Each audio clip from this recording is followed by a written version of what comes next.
la muraille infranchissable entre rédaction, marketing et encore pire, publicité, est un peu compliquée. Et aujourd'hui, ce qui fonctionne, c'est quand on a une vraie collaboration entre le marketing et l'éditorial. Le New York Times, il y a déjà 5 ans, a fait venir le responsable marketing dans la conférence de rédaction. Pas pour dire ce qu'ils doivent traiter, mais pour apporter de l'information sur ce qui fonctionne, ce qui est attendu, etc. Après, il y a toujours cette liberté éditoriale qui doit être garantie par le rédacteur en chef, mais voilà, ces collaborations, ces informations, ces allers-retours, ils sont très, très importants aussi pour faire que le média décolle en termes d'abonnement.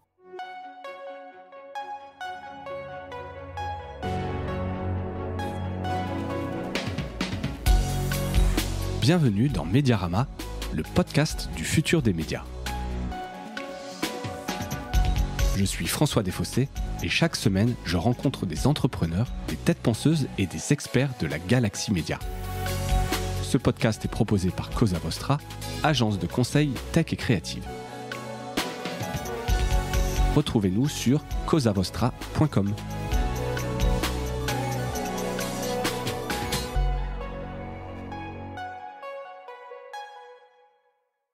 Bonjour à toutes et à tous et bienvenue dans ce nouvel épisode de Mediarama, format Pastille Actu. Aujourd'hui, je crois que c'est la première de la rentrée et je suis en compagnie de Cyril Franck. Alors Cyril, bonjour. Bonjour François, ravi d'être là. Écoute, ravi de te retrouver. C'est ceux qui écoutent régulièrement Mediarama te connaissent. Tu es déjà intervenu plusieurs fois. Alors la grosse nouveauté de la rentrée, c'est que tu fais ta première pastille d'actu sous les couleurs de Cosa Vostra, puisque tu as rejoint l'équipe en début septembre. Donc je suis ravi de pouvoir l'officialiser. On en a déjà un petit peu parlé dans le marché ou au festival d'Info Local où on était la semaine dernière à Nantes.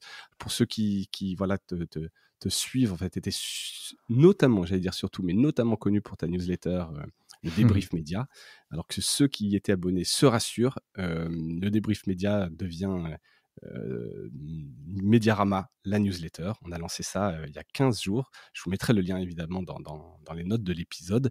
Et donc, c'est autour de ton débrief média, voilà, une newsletter qui montre un peu tout ce qu'on fait chez Cosa Vostra, dont ta veille, mais aussi des articles un peu plus longs, des tendances, que ce soit sur l'UX, etc., des use cases, des choses qu'on a pu faire, qu'on trouvait intéressants. Et donc, tu es toujours aux manettes de cette newsletter.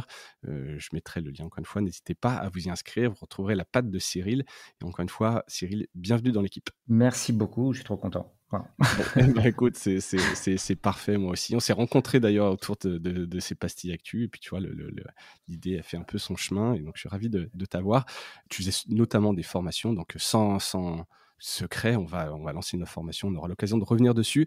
Stay tuned, comme on dit. Mais tout de suite, passons au programme de cette pastille actu. Alors, l'actu est un peu chargée. On a essayé de sélectionner les news qui méritaient qu'on en parle aujourd'hui. Donc, on va parler diversification des médias, alors notamment du point de vue américain, puisque un article d'Axios assez intéressant et je pense qu'il y a plein d'enseignements qui sont bons à prendre pour les médias en France et en Europe. On sait que souvent il y a un peu d'avance sur le changement de modèle économique, donc on est allé jeter un œil un peu pour voir ce qui se faisait et voir ce qui est applicable ici. Deuxième sujet qui te tient un peu à cœur sur lequel tu es en train de travailler, la face cachée des abonnements numériques. On en parle beaucoup, mais je pense que tu as pas mal de choses à dire là-dessus, donc on y passera un petit moment. C'est d'actualité. Time fait son virage vert avec une offre B2B qui s'appelle CO2 by Time. Donc, ce sera un peu l'occasion de parler de ce virage écologique pris par les médias. Il y a eu à la rentrée là, la signature de la charte écologique à laquelle tu as assisté d'ailleurs. Cyril, tu pourras peut-être nous faire un petit compte-rendu, nous dire ce que tu en penses. On sent vraiment là qu'il y a eu un grand tournant. Donc on reviendra dessus. Toujours un peu cette rubrique Mercato, M6, qui est en vente suite à la fusion avortée entre TF1 et M6. Le dossier de nouveau sur la table, donc on essaiera de donner un petit peu quelques nouvelles dessus.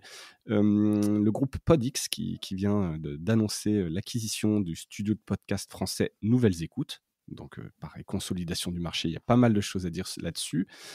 Pool qui lève 4 millions d'euros. Donc Pool, c'est cette solution au départ de Wall. On leur dit même plus Paywall parce que maintenant c'est un Wall. Donc on essaiera d'expliquer pourquoi ils lèvent, à quoi ça va servir et où ils vont, puisque c'est quand même un acteur important dans notre écosystème. Et enfin, le rachat de la Provence, toujours dans ce mercato, par Rodolphe Saadé. C'était un peu une longue histoire. Et donc, il y a un article du Monde qui est hyper intéressant, qui revient un peu sur les coulisses de cette affaire. Donc voilà, on pourra un peu donner ce qu'on en pense. Est-ce que tu es prêt, Cyril, pour ce Je bloc? suis absolument prêt, tout à fait. Bon, super. Donc premier article, la diversification des médias américains.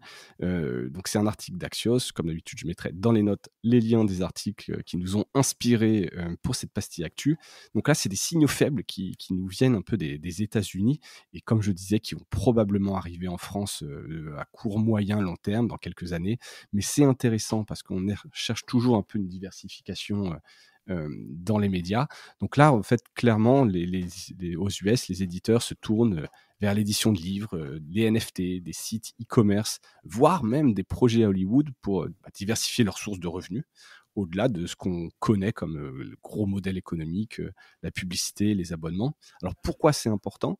Parce que beaucoup de ces sources de revenus dites alternatives commencent au départ comme des initiatives marketing pour le journalisme qui les soutient, et puis finissent par faire des vraies lignes de revenus. Puis comme on dit, les petits ruisseaux font les grandes rivières.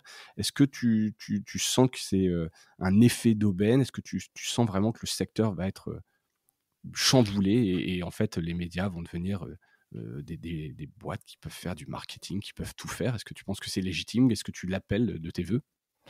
En fait, je pense que c'est surtout incontournable. C'est une nécessité économique pour les médias qui sont dans une difficulté multiple, notamment les médias papier, les journaux papier qui sont pris en tenaille à la fois avec l'augmentation drastique des coûts du papier, les problèmes de distribution, l'érosion du lectorat tendanciel, même si ils restent très fidèles et qui les soutiennent. Donc c'est une nécessité. La diversification était autrefois, je dirais, la cerise sur le gâteau. Aujourd'hui, c'est une question vitale. D'où le fait que beaucoup commencent à s'y intéresser, alors que jusque-là, ils étaient un petit peu tranquilles. Dans tout ce qu'on voit aujourd'hui, il y a des choses qui sont encore en émergence. Hein. C'est vrai que pour moi, l'édition, c'est quelque chose de classique pour la presse, donc c'est pas nouveau. La question, c'est celle des moyens, de qu'est-ce qu'on met vraiment sur la table pour vraiment développer cette activité, avec des groupes qui sont traditionnellement beaucoup plus avancés que d'autres. Hein. Bayard, par exemple, c'est le cœur de leur business model aussi. Et d'autres, c'est anecdotique, avec des hors-séries, des logiques un petit peu comme ça qu'on voit se développer dans la presse régionale, par exemple. Et puis, les NFT, qui pour moi restent encore une solution à observer, intéressante pour gérer, animer une communauté, mais dont je doute pour l'instant en tout cas qu'elle représente une ligne de revenus importante, mais à surveiller. Et puis surtout, à surveiller, on a parlé avec Robin lors de la dernière newsletter d'ailleurs, il a fait un très bon article là-dessus. Sur le Web3, et alors qui n'évoquait pas le métaverse, mais c'est pareil, hein, c'est pas une source de diversification, mais ça effectivement c'est très innovant, et je suis pas sûr qu'il y ait encore énormément de monétisation, il y a quelques initiatives. Sinon quelque chose qui quand même, alors non pas classique, mais qui fonctionne, c'est vraiment le e-commerce, l'affiliation, les boutiques en ligne, et cette grande stratégie de content to commerce dont les médias aujourd'hui, je pense, devraient s'emparer. On le sait, il y a eu un rapport de Reuters en janvier de cette année qui révélait que pour déjà 32% des éditeurs, le commerce électronique serait une source de revenus importante ou très importante pour l'année 2022. Donc on le voit, c'est déjà une stratégie qui fonctionne, avec un exemple en France, les clubs lancés notamment par Ibra. Après, la difficulté dans tout ça, on en revient toujours à ce sujet, c'est comment impliquer la rédaction, comment faire que ce soit efficace. On le sait, pour qu'un e-commerce fonctionne, il faut que ce soit très implanté dans l'offre éditoriale pour qu'il y ait des vrais ponts et qu'on l'envoie. Et c'est pas toujours gagné de raconter cette histoire quelque part à une rédaction. Alors, c'est une des solutions. Moi, je me rappelle aussi, je vais faire mon vrai vieux de l'époque de ZDNet en 97, qui avait une version US qui travaillait en binôme avec Buy.com. Et c'était un système automatisé, en fait. La rédaction rédigeait un certain nombre de recommandations sur ce qu'il fallait ou pas en termes informatiques.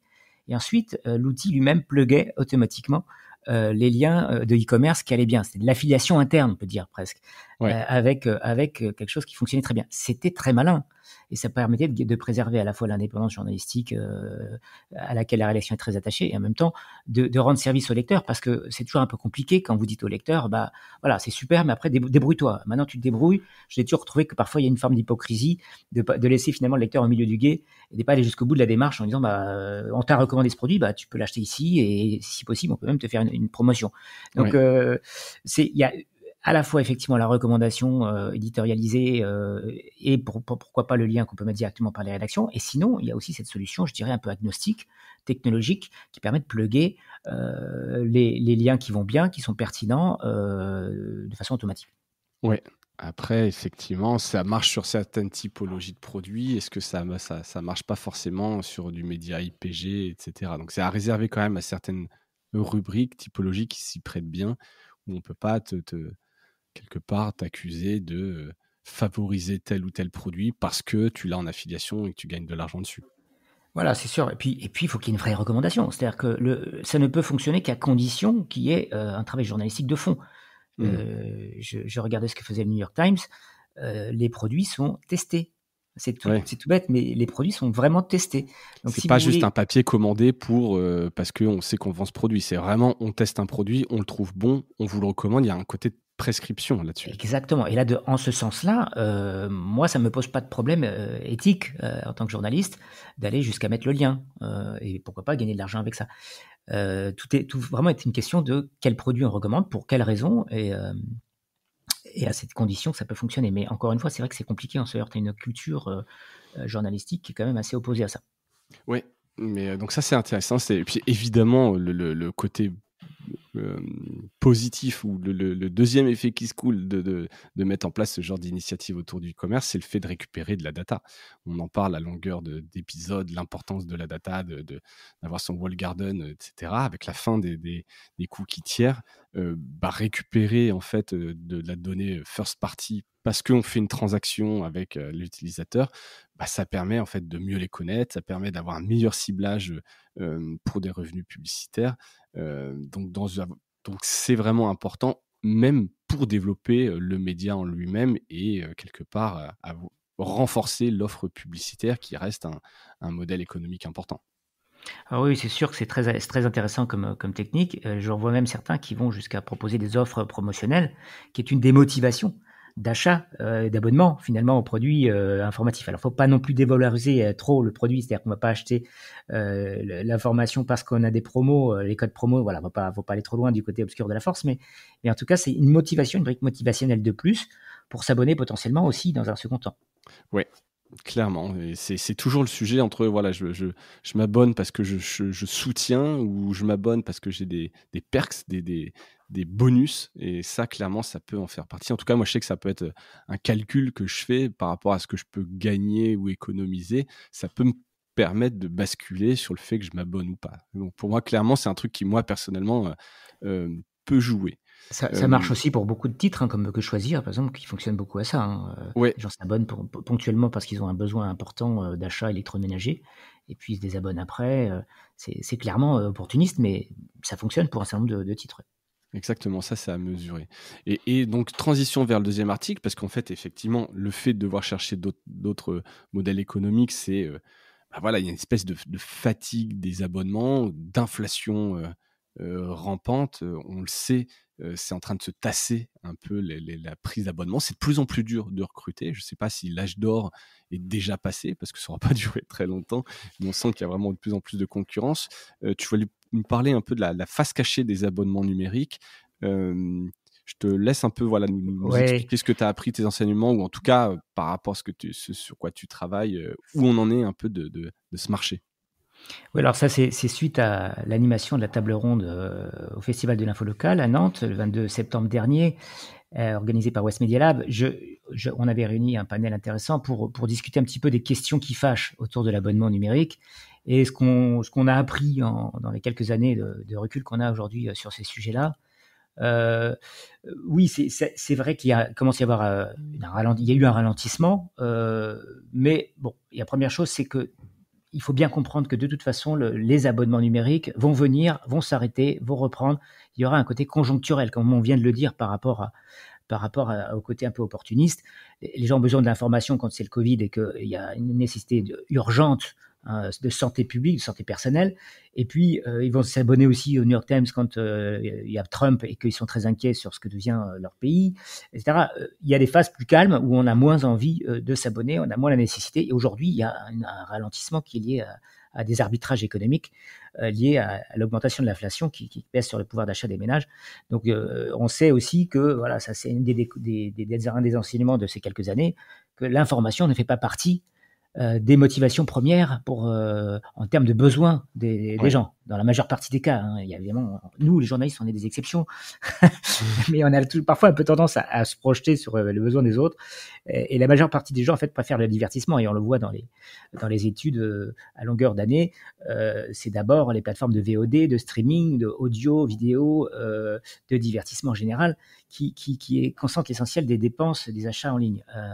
C'est peut-être dans la pyramide des besoins, je sais plus comment elle s'appelle, mais est-ce que de Maslow, ouais. Ouais, voilà, tu as peut-être plus besoin de te détendre, de poser ton cerveau que de t'informer, qui nécessite un certain effort, tu vois. Et puis en ce moment, crise, guerre, etc. Je vais pas dire que c'est la sinistrose, mais en tout cas, tu le dis bien. S'il faut choisir, les gens choisissent Netflix, quoi. Voilà, c'est ça. Et puis c'est vrai qu'en plus de ça, ça pose une autre question, et tu le soulèves très bien, c'est le côté aussi, quelle information? Le côté anxiogène, c'est un vrai problème, puisque les gens se désintéressent de plus en plus, évitent l'information anxiogène parce qu'ils ont déjà un quotidien qui est assez chargé comme ça.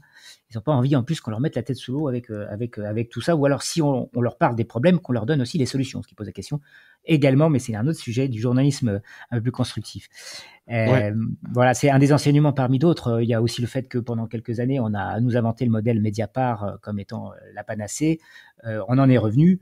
Le modèle Mediapart n'est pas reproductible, sauf exception. Le 100% sans publicité, ça restera l'exception. La plupart aujourd'hui des médias ont bien compris qu'il leur fallait quand même et toujours une brique, soit de publicité, soit de diversification, soit les deux.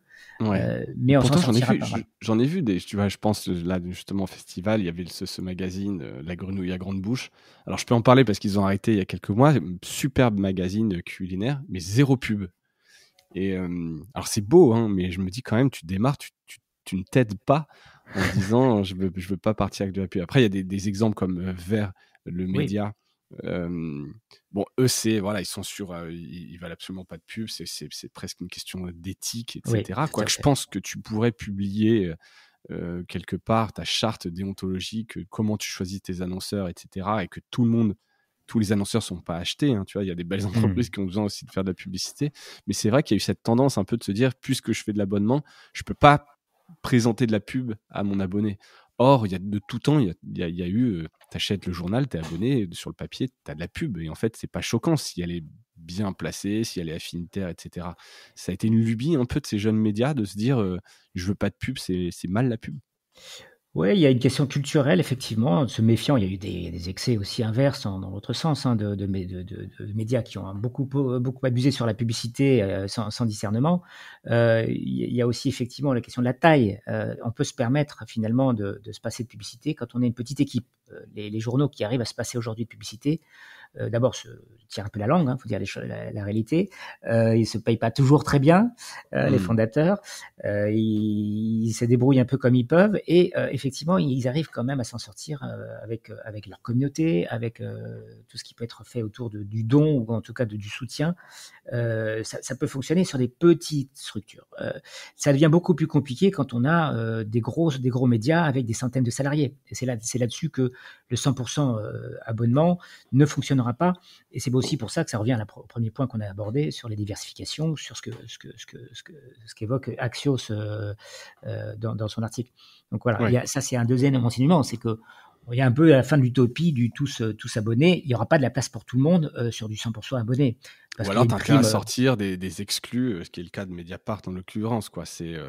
Non seulement, je pense qu'il y a un côté très soutien, tu dis, un peu contre-pouvoir, mais le revers de la médaille, c'est qu'ils ont intérêt à sortir des affaires pour continuer à vivre. Or, tous les médias ne sont pas sur ce principe un peu d'exclusivité et de choses ou de contre-pouvoir. Donc, c'est sûr, mais même Médiacité, puisque ça faisait partie des invités de la table ronde que j'animais, Médiacité aussi a des difficultés, alors qu'ils sont justement sur ce créneau de l'investigation locale.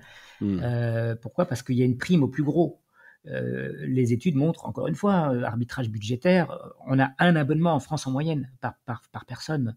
Pas 2, pas 3. Aux États-Unis, ça a augmenté un peu. Aujourd'hui, ils sont à 2 abonnements en moyenne.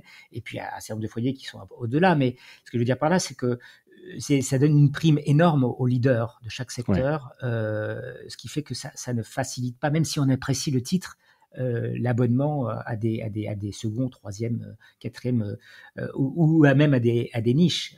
Ouais. Voilà, c'est ça qui est compliqué. Autre enseignement là que tu as eu, je voyais donc qui est intéressant, le marketing doit être beaucoup plus intégré aux rédactions. Oui, ça c'est un point qu'on a vraiment évoqué avec tous les intervenants, hein, de l'Alliance pour la presse d'information générale, à effectivement Benjamin Perel de Médiacité, en passant par Simon Collat de Google et Kyotta. On a vraiment tous constaté qu'il y avait un problème d'abord de sous-culture marketing dans les entreprises de presse en général, qui sont en train de combler et qui rattrapent, hein, progressivement. Ils sont en train de se structurer, d'embaucher des spécialistes du marketing, de l'acquisition, de la data, pour se structurer un peu. Mais globalement, il y a quand même un déficit à la base, et en particulier sur la rédaction. La rédaction, vraiment, n'a pas toujours bien intégré, et c'est très siloté, quoi. Il y a des silos, la muraille infranchissable entre rédaction, marketing et encore pire, publicité, est un peu compliquée. Et aujourd'hui, ce qui fonctionne, c'est quand on a une vraie collaboration entre le marketing et l'éditorial. Le New York Times, il y a déjà 5 ans, a fait venir le responsable marketing dans la conférence de rédaction.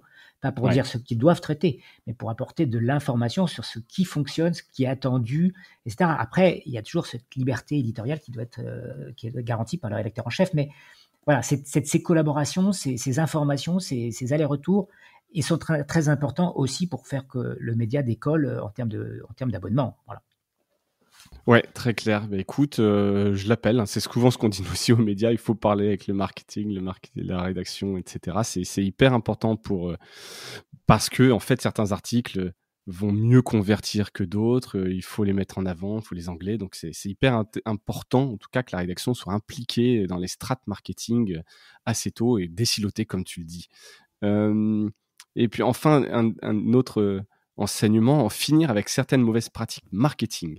Ah oui, ouais, ça, on a beaucoup parlé aussi de choses qui sont un petit peu abusives en ce moment. Ce qu'on a pu voir ces dernières années, c'est notamment le fait qu'on brade les abonnements pour pouvoir gonfler le chiffre. Il y a une côté communication, un peu dire on est à temps, soit auprès des actionnaires, soit auprès du public. Si l'abonnement est vraiment bradé, il ne crée pas de valeur. Donc pour Alessandro Massi par exemple, il recommande de regarder la valeur par utilisateur mensuel. Et là, on calcule vraiment si ça vaut la peine de proposer des offres à ce tarif-là. Les tarifs subventionnés, ça dévalorise le contenu en réalité, et ça augmente le churn, l'abandon, hein, des abonnements. Donc ça sert à rien, et ça, il faut vraiment arrêter.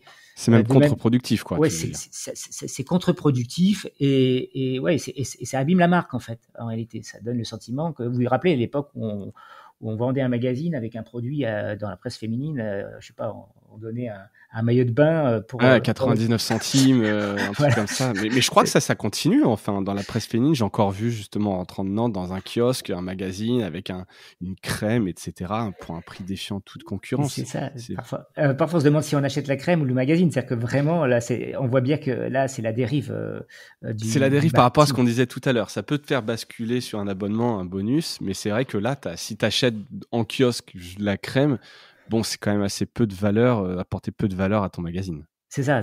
L'information, c'est devient l'emballage, quoi. L'emballage de Ouais. ton produit. Et ça, c'est l'emballage du poisson, pourrait-on dire, comme on a l'habitude de dire pour critiquer la presse. Non, là, ça n'a pas de sens. Et donc, ça, il faut vraiment éviter. De même qu'il faut éviter d'ailleurs dans les mauvaises pratiques la rétention forcée des utilisateurs en planquant les boutons des abonnements, etc. Ça n'a pas de sens puisque ça va freiner d'autant le recrutement. Donc en réalité, il faut penser sur le long terme, il faut évaluer la valeur qu'on crée. Les abonnements vont reprendre, ils vont s'arrêter. Le côté opportuniste, il faut arrêter de penser que les gens on les a une fois pour toutes. Il faut, voilà, Ouais, on j'ai entre dans l'impression une. que c'est un peu inquiétant. Tu te dis de perdre un abonné, mais en fait, voilà, il faut comprendre qu'il peut aller et venir. On ne connaît pas forcément sa situation. Il faut pas le harceler, il faut pas brader pour qu'il reste coûte que coûte. S'il veut revenir, s'il est en adéquation avec nos valeurs, avec la marque, il reviendra. Voilà, c'est ça. C'est une contrainte qu'il faut intégrer et puis observer au long cours. Sur l'ensemble de la chaîne des offres d'abonnement, il y a certaines qui vont compenser d'autres. Il y a les très très fidèles sur lesquels on peut faire de l'upselling. Et puis il y a les moins fidèles sur lesquels on va les laisser partir. Par contre, on va les suivre. On va aussi faire un travail sur la rétention, c'est-à-dire qu'on va aussi leur proposer d'autres choses. C'est tout ce travail aussi qui permet derrière de ne pas complètement perdre l'utilisateur. Très clair. Écoute, on passe à la news suivante. Merci pour ces enseignements. Je pense qu'on en retrouvera une partie dans la newsletter, donc à suivre. News que je trouvais intéressante et qui illustre un petit peu ce tournant dont je parlais tout à l'heure lors du sommaire, ce tournant, ce virage écologique pris par les médias. Le Time qui fait donc lui son virage vert avec une offre B2B. Donc je trouvais ça assez intéressant. Donc c'est une division de département durable qu'ils appellent donc CO2 by Time, CO2 by Time, qui offrira aux entreprises des outils qui vont quand même un peu juste au-delà de la simple compensation de carbone. Donc, ils vont lancer des portefeuilles d'actions climatiques qui permettent donc aux entreprises abonnées de compenser leurs propres émissions de carbone et de financer des activités supplémentaires, évidemment respectueuses du climat. D'un point de vue business, c'est une division qui est indépendante du Time et elle ne fait pas partie de la salle de rédaction ni du département commercial. C'est pour le moment financé par le Time, mais ça devrait s'autofinancer grâce aux frais de service des entreprises qui utiliseront ce service. Quelques chiffres. La marque moyenne s'attend à investir entre 10 000 et 100 000 dollars donc, en utilisant la plateforme. Donc ça, c'est une déclaration de Simon Mulcahy, qui est le président du développement durable du Time. C'est ce que la plupart des entreprises dépensent au minimum pour les compensations. Pour le moment, c'est réservé aux entreprises abonnées, mais c'est possible qu'ils lancent une plateforme grand public. Donc je ne sais pas si tu as un commentaire à faire sur cette offre ou plus globalement, ça illustre un petit peu des initiatives de tous ces médias en fait qui sentent, alors c'est pas uniquement de l'opportunisme, c'est juste le sens de l'histoire, etc. Et puis donc on parlait de diversification, tous les signaux en fait, toutes les planètes s'alignent quelque part pour qu'on ait ce genre d'initiative à venir. Je le disais, tu avais participé toi à la présentation à la recyclerie à Paris de la charte écologique. Tu sens qu'on en a voir beaucoup des projets comme ça? Tu sens que ça y est, on a passé ce tournant? Oui, j'ai le sentiment qu'il y a eu effectivement un tournant qui, il va falloir le suivre de près pour voir s'il est pérenne, mais clairement, il y a une prise de conscience qui vient des citoyens d'abord. L'été caniculaire et les différents problèmes climatiques qu'on a vécus ne sont pas étrangers à ça. Il y a le sentiment d'urgence qui vient de la base, en fait, et qui rejaillit sur les entreprises de presse ou pas, l'ensemble des entreprises d'ailleurs, avec des initiatives prises par Radio France, par France Télévisions, par les grands acteurs publics, mais aussi par en l'occurrence un acteur privé comme ici. C'est à la fois très malin en termes d'image, mais c'est aussi très intelligent en termes économiques. Parce que en réalité, pour vraiment développer des projets et changer un certain nombre de choses, c'est des investissements. Donc là, on retrouve la notion prioritaire de l'économie. Il faut fonder, il faut financer tout ça. Je trouve ça très malin. Dans un premier temps, effectivement, ils vont s'adresser à un public de B2B. Puis, pourquoi pas, moi je crois franchement qu'on a besoin de ce genre d'initiative pour avancer. Donc je trouve ça très très bien et je n'y vois que des vertus en réalité. Peut-être certains vont critiquer le fait qu'il va y avoir du greenwashing, mais peut-être. Mais si ça sert à financer des vraies activités et qu'il y a un reporting qui est fait, que c'est respectueux du climat, en fait, moi j'aime bien l'opportunisme quand il est vertueux, comme tu le dis, tu vois, c'est au final plutôt positif. Et je pense que les médias, avec leurs marques un peu connues, sont des bons acteurs de ce changement. Tout à fait. Moi, je pense que c'est oui, ce qui est en train de se passer au niveau de la charte écologique et environnementale elle est en train d'essaimer, elle est en train d'être traduite dans plusieurs langues. Il y a beaucoup de médias étrangers qui se sont intéressés. Aussi, il y a quelque chose d'assez incroyable. Enfin, après, on va voir. Hein, c'est encore une fois, c'est pas la première fois qu'on voit une initiative comme ça qui finalement n'essaime pas. Mais j'ai trouvé en tout cas qu'il y avait beaucoup d'engouement lors de cette fameuse présentation et c'est pas des choses que j'ai vues jusque-là. Pour avoir assisté à d'autres réunions, là, il y avait vraiment quelque chose un peu différent. On connaît la suite de cette charte, elle a été signée, il y a eu pas mal de reprises d'articles et je salue l'initiative. On connaît un peu la suite. Alors, la suite, qu'est-ce qui se passe maintenant?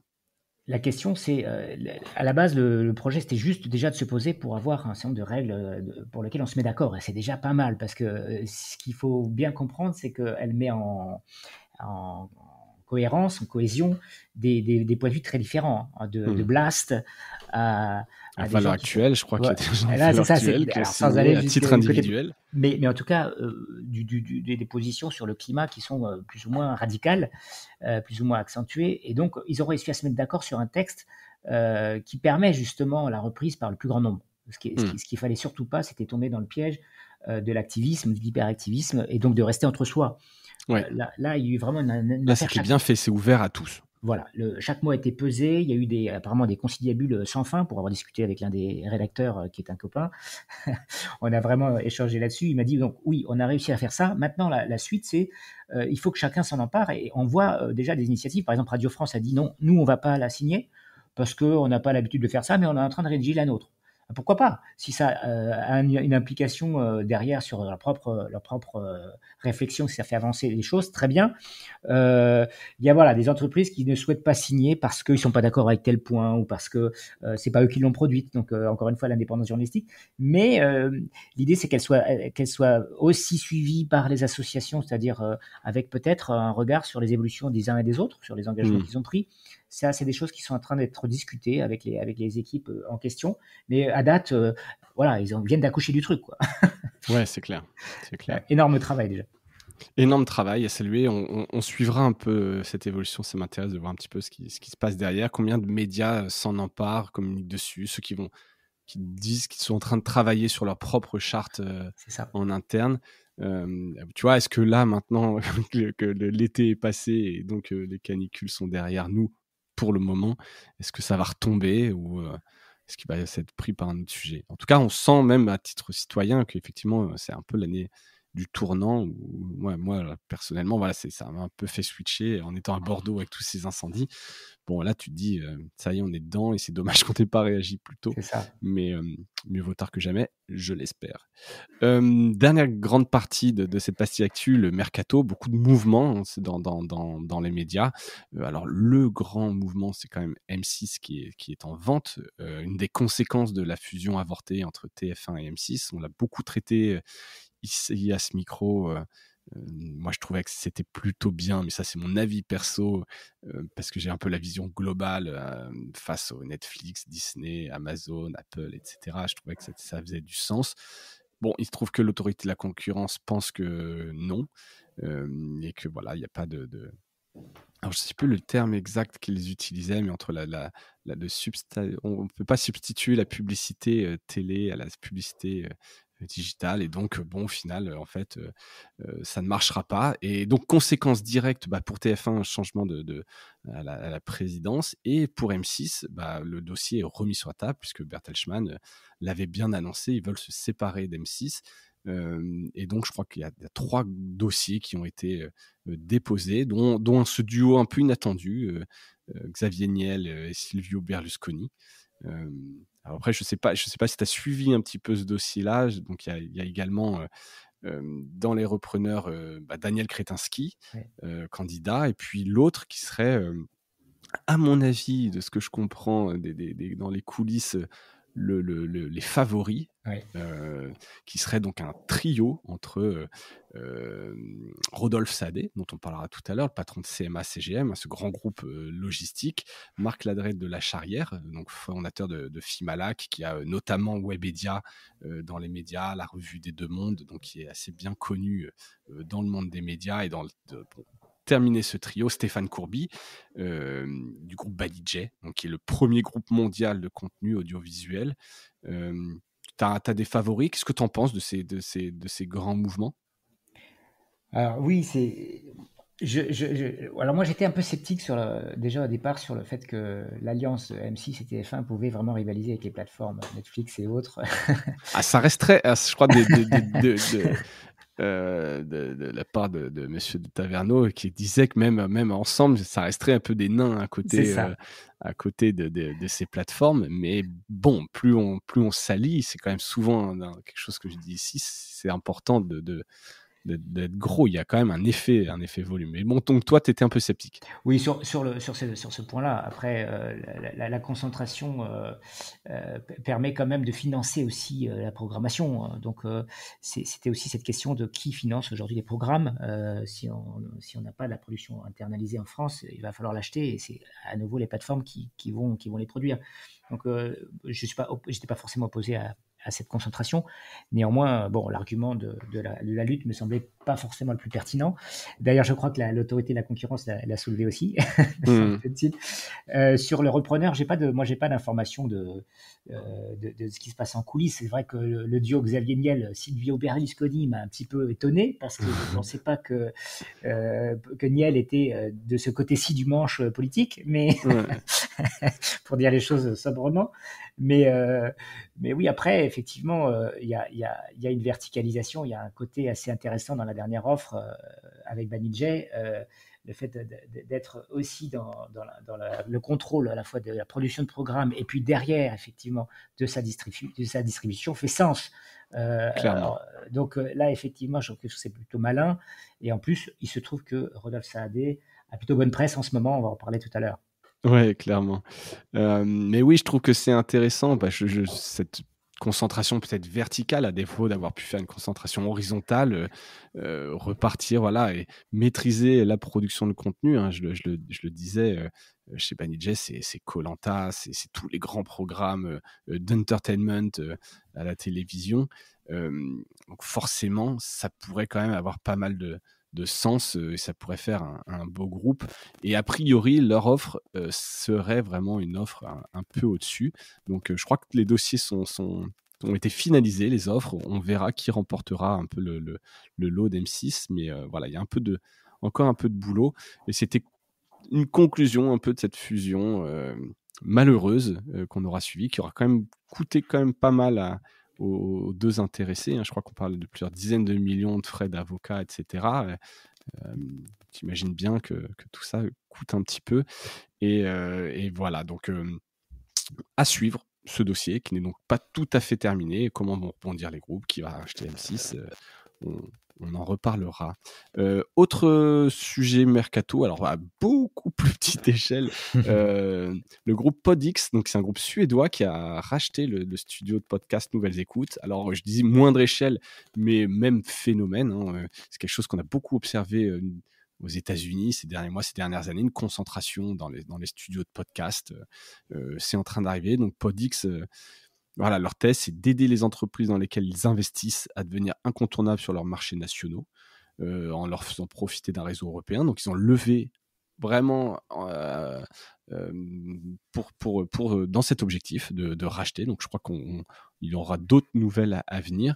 Et donc, dans le Figaro, Julien Neuville, qu'on salue d'ailleurs, cofondateur de Nouvelle Écoute, se confie. Nous pouvons échanger sur des pratiques marketing commerciales ou sur des adaptations d'autres langues de certains podcasts. C'est un réseau, mais chacun peut rester fidèle à lui-même. Donc voilà, je sais pas ce que tu en penses, je sais pas quelle est la valorisation. À mon avis, ce n'est pas non plus énorme. Je crois qu'ils avaient une enveloppe globale de 10 à 15 millions pour faire plusieurs investissements, ce qui était annoncé. Je sais, voilà, que Nouvelles Écoutes, je crois que c'était notoire, c'était un peu compliqué, hein. On a parlé de Binge à ce micro. On sait que cette économie est compliquée dans les studios de podcast. Donc ça fait un exit, ça fait une belle histoire. Je ne connais pas la valorisation. Je ne sais pas si tu la sais, si tu en as entendu parler. Non, je n'ai pas cette information non plus, qui n'est pas pour l'instant communiquée. Je ne suis pas sûr qu'on soit sur des très très grands montants, surtout par rapport aux autres. Je pense qu'on soit moins d'un million. Mais bon, après, c'est des spéculations. Donc là, vraiment, j'en sais trop rien. Après, se pose vraiment là, sur le marché de ces studios, c'est la monétisation, quoi. Le modèle économique est compliqué entre la programmatique et le host-read. C'est ça. En réalité, c'est à mon avis la raison de ces différents regroupements, rachats, concentrations qu'on a pu voir ces derniers temps, hein. On a vu aussi Magellan qui avait été racheté par ETX Studio en juillet dernier. Exact. On a aussi les grosses majors, là, les gros Spotify, Apple, Amazon qui investissent sur l'audio depuis quelques années, sur la technologie de distribution, sur de la production, etc. On voit bien que l'usage se développe progressivement et même assez rapidement. Mais on est encore loin d'avoir un business qui est rentable parce que la publicité, elle, ne suit pas pour l'instant les tarifs publicitaires. Et puis les modèles d'affichage publicitaire pour l'instant ne sont pas encore très, très efficaces. Donc il y a quelque chose à craquer au niveau du financement ben voilà. Donc ceux qui ont les reins solides se préparent en fait parce qu'à partir du moment où l'usage se développe, on sait que tôt ou tard, la monétisation suit. Voilà, Ouais, il faut encore pouvoir faut-il tenir longtemps. choisir. Voilà, encore faut-il choisir la bonne. La programmatique, on le sait, c'est bien, c'est pratique, c'est rapide. C'est pas les mêmes taux de CPM Hmm. que le host read, mais le host read, ça veut dire que bah, le host, moi là par exemple dans Mediarama, bah, si je trouve un produit cool, je peux en parler, être prescripteur parce que je sais qu'il a du sens et qu'il peut aider à se développer, enfin tout ce qu'on veut selon le produit et qu'on est prêt à le recommander. Quand tu es sur un podcast fait par des journalistes, sur du narratif, ce genre de choses, c'est évidemment nettement plus compliqué d'aller poser sa voix pour vendre un produit, hein, pour dire les choses. Et dans ces cas-là, bah, c'est dur de le monétiser. Oui, non, c'est vrai qu'il y a cette question de la monétisation et comment dirais-je, surtout du point de vue journalistique par rapport à ça. C'est marrant parce que j'avais discuté autrefois avec des journalistes pour qui ça posait pas de problème tant que le produit qu'ils valorisaient était sympathique. Ouais. Alors que pour autant, ils étaient vraiment les premiers à critiquer la publicité en général. Tu vois, Donc ça ça, rejoint notre point de tout à l'heure, hein. Si le produit est bon quelque part et que tu sais qu'il va rendre service, moi, je vois pas trop le problème. Si c'est bien annoncé, c'est bien clair et que tu es pas dans un flou entre est-ce que c'est un brain content, est-ce que c'est un annonceur ou est-ce que c'est juste un coup de cœur que tu as, etc. Tu vois, si tu es clair là-dessus, moi, je trouve ça bien. Mais bon, ça reste toujours cette barrière et donc, on le sait, voilà, les studios de podcast ont du mal encore à trouver leur modèle économique. Autre news un peu, j'en parlais tout à l'heure dans le sommaire, Pool donc lève 4 millions d'euros. Donc cette start-up bordelaise de paywall, de wall comme je disais, puisqu'en fait il n'y a plus uniquement des notions de paiement hein, sur les walls, s'attaque au marché des créateurs de contenu. Donc j'ai vu ça dans Challenge. Où a travaillé d'ailleurs Marion Viss, hein, d'ailleurs. ouais. Ça doit aider à avoir un petit peu de pub. Marion, on te salue d'ailleurs. Non, mais je trouvais ça intéressant parce que bah, c'est surtout cette orientation, le fait qu'ils lèvent, bon, ça vient saluer leur travail, leur développement, ok, cool, ils le méritent, c'est bien, mais c'est surtout, voilà, ce que je retiens, c'est aller s'attaquer au marché des créateurs de contenu. On sent que là, pour le coup, contrairement aux médias, on sait que bah, c'est compliqué, ton marché est limité, donc une fois que tu as fait le tour, etc., ça peut être long. Là, le marché des créateurs de contenu, voire des marques, hein, je crois que c'est ce qu'ils disent, bah, c'est gigantesque. Tout à fait.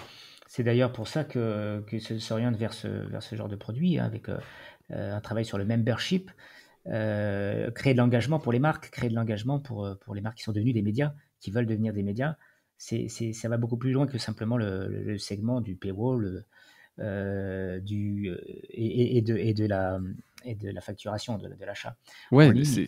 exactement. C'est vraiment comment je bâtis ma communauté, comment je l'engage, toutes les étapes. Donc en fait, c'est un changement un peu quand même de paradigme. On est parti d'un petit paywall dynamique, je dis petit paywall avec beaucoup de respect, à quelque chose de beaucoup plus ambitieux en termes de business. Ouais, tout à fait. Il y a beaucoup plus, le marché est beaucoup plus vaste, Ouais. évidemment. Et puis c'est concurrentiel, hein. Citons, il y a quand même Kyota en France du groupe TBS qui marche très bien aussi, qui a priori détiendrait 60% du marché média en France. Il y a Piano aussi qui commence à faire Mhm. aussi un peu de concurrence, être en France avec une belle solution aussi. Donc je trouve ça plutôt malin d'aller chercher un peu d'autres, de leur océan bleu ou d'autres marchés Mhm. où il y a peut-être aussi plus d'investissement, etc. Donc voilà, c'était la levée de Pool qui venait de tomber hier quand je préparais cet épisode. Dernière news, un peu dans ce mercato, on l'a évoqué, Monsieur Rodolphe Sadé, donc je le rappelle, qui est le fondateur, président de CMA CGM, hein, qui est donc l'armateur spécialisé en logistique, qui a donc finalement racheté la Provence. Et donc c'est dans un article du Monde qui raconte les coulisses. Tu le disais, tu l'as lu aussi, c'est un article qui est passionnant. Ouais. Je te laisse peut-être en parler Ouais, rapidement. c'était assez rigolo, effectivement. Donc, faut bien se replacer dans le contexte. C'est après le décès de Bernard Tapie, qui était donc le possesseur, le propriétaire principal de la Provence. s'est posé la question du successeur, et dans les échanges qu'ils avaient eus initialement, c'était Niel qui était C'était clairement établi, quoi, que c'est clairement Niel qui établi. récupérait ses parts. Et donc effectivement là, il n'a pas pu, s'aligner par rapport à la fois au talent de Saadé, parce qu'il était venu, il y avait vraiment le récit raconte comment il est venu draguer la rédaction en personne, les rassurer sur tous les points, les syndicats, etc. Et puis aussi en termes financiers, puisqu'il a juste mis 4 fois plus cher que le chèque prévu par Xavier Niel, hein, 81 millions au lieu de 20. Il ne pouvait pas s'aligner, quoi. Donc, Ce à tous qui est les fou, niveaux. parce que tu vois, ce genre de différence de prix pour le rachat d'une même boîte, c'est assez hallucinant. Ce qui prouve quand même aussi, et c'est important de le rappeler, c'est ce prix payé versus sa société. Elle a engrangé 16 milliards de bénéfices l'année dernière. Donc clairement, pour lui, mettre 20, 40 ou 80 millions, c'est des cacahuètes pour lui. Donc c'est vraiment, voilà, à un moment donné, je le veux et je suis pas dans un rationnel économique. Il fait pas ça pour un rationnel économique. C'est la question que tout le monde se pose. Pourquoi il le fait? C'est vrai. C'est toujours la question. J'ai pas la réponse. Il y a toujours des hypothèses entre c'est une danseuse, c'est s'acheter à bon compte de l'influence, c'est sauver un titre de presse dans le pluralisme. Beaucoup le font. Voilà. Donc, il peut y avoir peut-être un mélange de tout ça, tu vois, mais est-ce que c'est pour faire des affaires avec le Qatar, comme le fait le PSG, par exemple? On peut se poser la question. L'article, voilà, un peu pose ces questions. Mais il peut aussi, voilà, après, y avoir une vision un peu idéologique, hein, politique. On parlait des rachats de Vincent Bolloré, Vivendi, etc. On connaît sa proximité avec le candidat Zemmour. Voilà, donc a priori, puisqu'il met 4 fois plus, il voulait vraiment le remporter. C'est fait. À suivre maintenant, ce qui va en sortir. C'est toujours un peu compliqué de se positionner là-dessus, parce qu'à la fois, tu es content qu'un titre soit sauvé, et à la fois, tu te dis, bon, bah, va falloir être un peu vigilant. Exactement. Merci de ton temps, Cyril. Merci à toi. Merci beaucoup. On a eu le temps de traiter tous les sujets. J'espère que vous avez plu. Je vous réinvite une dernière fois, et je le dis à vous inviter à vous inscrire à la newsletter Mediarama, où vous retrouverez un peu un condensé de tout ce qu'on fait, cette veille média de Cyril. Merci d'avoir écouté cette pastille actu jusqu'au bout. J'espère que ça vous a plu. Je vous dis à bientôt. Salut.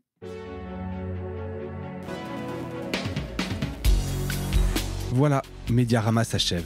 Si cet épisode vous a plu, n'hésitez pas à le liker et le partager.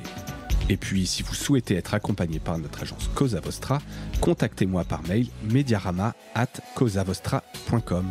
Portez-vous bien.